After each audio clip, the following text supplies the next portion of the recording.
Hai teman, selamat datang di channel Sekate New. Jangan lupa pada teman-teman untuk like, komen, dan subscribe supaya tidak ketinggalan update dari channel ini. Mimin ucapkan terima kasih. Selamat menyaksikan. Cantika mengangkat wajahnya, matanya tersirat pertanyaan besar di dalamnya. Apalagi saat kedua mata mereka bertemu, mengusik jiwa masing-masing, terbawa perasaan yang sulit digambarkan dengan kalimat. Cukup lama, saling menyelami dalamnya dasar hati. Tak juga mendapatkan jawaban, mulut Cantika terucap, "Om, Cantika." Suaranya tertahan lagi, sulit untuk keluar. Rasanya terlalu sakit untuk sekedar menjawab kata ia sesulit hidup bersama laki-laki pengkhianat yang sudah menghancurkan semuanya. "Om tahu ini berat untuk kamu, Cantika. Tapi percayalah, Allah tidak akan mengambil sesuatu yang hilang dari kamu, terkecuali sudah disiapkan gantinya." Tangisnya tak lagi bisa dibendung. Rasanya terlalu sakit, sungguh sakit. 10 tahun memendam rasa cinta itu, baru beberapa bulan bersama, sekarang ia harus merelakan bersama orang lain. Takdir begitu mempermainkan dirinya. "Apa yang kamu butuhkan saat ini, Cantika?" Suara Samir kembali terdengar, yang justru semakin membuat hatinya pilu. "Pundak untuk bersandar, atau tubuh untuk mendekapmu? Om siap memberikannya, asal kamu bahagia. Atau kebahagiaan yang kamu inginkan, Om akan berusaha mewujudkan itu." Di saat terpaan gelombang kesakitan memporak-porandakan semuanya, Samir datang membawa sampan kecil, berusaha selamatkan ia dari badai memilukan itu. Hanya saja, semuanya sudah terlanjur hancur berkeping-keping. Sulit untuk bisa dikembalikan lagi. Cantika hanya bisa pasrah menerima keadaan ini, membenarkan apa yang dikatakan oleh Samir tadi. Jika keduanya tidak segera menikah, artinya mereka membiarkan Andira dan Neisen melakukan dosa zina. Meskipun berat, Cantika akan berusaha menerima pernikahan suaminya itu, walau hakim belum ketok palu meresmikan perceraian yang ia ajukan. "Iya Om, Cantika nggak masalah. Sekarang atau nanti, mereka pada akhirnya akan bersatu. Karena itu tujuan Andira, Om." Samir langsung memeluknya erat, mendengar ucapannya barusan, memberikan kekuatan agar tetap yakin menjalani hidupnya ke depan. "Kamu sabar ya?" "Iya, Om." Air matanya semakin deras, tak terbendung lagi, tumpah, membasahi punggung Samir. "Sudah ya, jangan sedih lagi. Setelah ini akan banyak kebahagiaan menantimu," ucap lelaki itu, mengusap wajahnya yang sembab.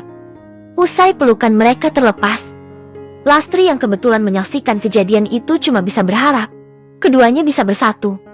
Cinta sang majikannya bisa segera terbalaskan. Kasihan Mbak Cantika, ini pasti sulit untuknya. Wanita itu bergumam, seraya mengelus dadanya, ikut merasakan kesedihan yang sedang dirasa oleh Cantika. Seperti mendapat angin surga, Andira langsung menemui kekasihnya di kontrakan. Sudah tak sabar ingin membagikan langsung kabar dari papinya tadi. Wanita itu sangat yakin kalau Neisen akan senang seperti dirinya. Setelah ini mereka akan hidup bahagia, tanpa harus kekurangan lagi. Apapun akan ia lakukan demi Neisen, termasuk meminta papinya untuk mencarikan posisi yang tepat di perusahaan. 7:30 malam, masih terlalu dini untuk tidur. Beberapa kali pintu diketuk dari luar, hanya saja tak mendapatkan jawaban dari dalam. Tidak ada respon dari penghuninya. "Yang, ini aku." Suara Andira kembali terdengar, masih saja tidak ada yang menyautnya. Andira tak punya cara lain. Dia menemui pemilik kontrakan untuk meminta kunci cadangan. "Entar kalau udah selesai, balikin ya," pesan wanita itu. Andira hanya mengangguk, langsung kembali ke tempatnya tadi. Kunci ia masukkan, diputarnya, pintu bisa terbuka sempurna. Namun, keadaan rumah itu sepi, bahkan lampunya saja belum nyala. Andira menyusuri tempat itu, hanya saja tak menemukan keberadaan Neisen dimanapun. "Kemana Neisen?" gumamnya, langsung ambil handphone untuk menghubungi nomor kekasihnya itu. Sampai panggilan ke-8, lagi-lagi ia harus dikecewakan Neisen. Panggilan teleponnya diabaikan. Ya Tuhan, kemana Neisen pergi? Andira menggigit ujung kukunya. Cemas, tak kunjung mendengar kabar dari lelaki itu. Andira pilih duduk di sofa, ruang tamu, menunggu beberapa waktu, kalau Nathan cepat pulang.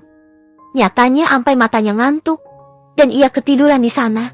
Belum ada tanda-tanda kedatangan lelaki itu. Sampai malam sudah larut, Andira sampai terbangun lagi. Nathan belum pulang juga. Gumamnya lagi. Ia baru ingat, belum mengecek pakaian dan barang-barang milik calon suaminya. Andira bangkit, baru akan melangkah, terdengar suara dari luar. Andira, brengsek kamu. Racau seseorang. Andira buru-buru mengeceknya. Andira, awas kamu. Sambil sempoyongan, Nathan meracau, menyebut namanya. Sayang, kamu kenapa? Tanya Andira begitu tahu. Lelaki itu adalah Nathan, orang yang ia tunggu sejak tadi. Keadaan Nathan berantakan. Tubuhnya bau alkohol. Sudah dipastikan kalau lelaki itu sedang mabuk. Ayo aku bantu. Dipapahnya sampai masuk ke dalam. Direbahkan di ranjang. Andira melepas semua pakaiannya, menyelimutinya dengan selimut. Kamu mabuk lagi. Entah apa yang membuat lelaki itu sampai nekat meneguk alkohol lagi. Padahal baru beberapa bulan lalu, dia terkapar karena penyakit asmanya. Dan sekarang, melihat keadaan dirinya, membuat wanita yang berada di sebelahnya cuma bisa bersedih. Tubuhnya terasa dingin. Telapak tangan dan kaki Nathan dingin. Terlalu banyak cairan yang dimuntahkan olehnya, sampai menggigil. Nilu. Tika, aku gak mau pisah sama kamu. Aku gak mau hidup menderita. Kita kembali lagi ya. Nathan balik meracau. Kali ini Andira terperangah mendengarnya. Selama ini ia pikir kalau Nathan tertarik kepadanya karena ada rasa. Ternyata dia salah besar setelah tahu dari mulut lelaki itu sendiri. Cairan bening tak kuasa lagi untuk tidak keluar dari tempatnya, memandangi songgok tubuh tak berdaya di hadapannya. Sosok laki-laki yang mencuri hatinya. Jeti, selama ini kamu gak cinta sama aku? Hanya kalimat itu yang mampu keluar, dikala hatinya benar-benar terguncang. Aku memang bodoh. Udara dingin, sisa hujan semalam, masih begitu terasa. Menelisik masuk sampai ke tulang-tulang kaki.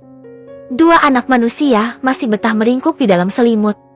Nampaknya mereka habis menghabiskan waktu panjang, penuh gairah. Keduanya sama-sama polos, tubuhnya hanya tertutup selimut yang tebal. Suara kicauan burung-burung di atap rumah mereka yang mengusik tidurnya. Keduanya sama-sama mengerjap. Nathan mendorong tubuh Andira kuat sampai terpental ke bibir ranjang. Mana Cantika? Suara lelaki itu terdengar tegas. Andira cuma melongo, menanggapinya. Bahunya terangkat ke atas. Cantika? Ya, tadi malam dia ada di sini. Tidur di sebelahku. Aku bahkan bisa merasakan gairahnya. Semalam. Dengan tegas, Nathan mengucapkan itu di hadapan Andira yang terang-terangan ada di sana. Andira menggeleng, berusaha menepis prasangka di dalam dirinya. Masih tak percaya. Apa ini benar nyata? Sayang, ini aku yang semalam tidur sam jamu. Dia berusaha mendekati lagi, berusaha menyentuh tubuh lelaki itu. Gak usah mimpi kamu. Tatapan matanya tajam, penuh kebencian. Aku gak mungkin tidur sama kamu. Kamu sembunyikan di mana lagi? Hah? Dicengkeramnya kuat rahang Andira oleh Nathan, sorot matanya menyalang. Ngomong, di mana dia?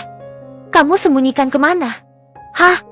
Dihempaskan kasar, sampai jatuh ke lantai. Tak berapa lama, Andira mengerang kesakitan. Keluar darah di bagian bawahnya. Darah kental seperti orang sedang menstruasi. Ah, sakit. Suara merintih, sambil memegangi perut bawahnya.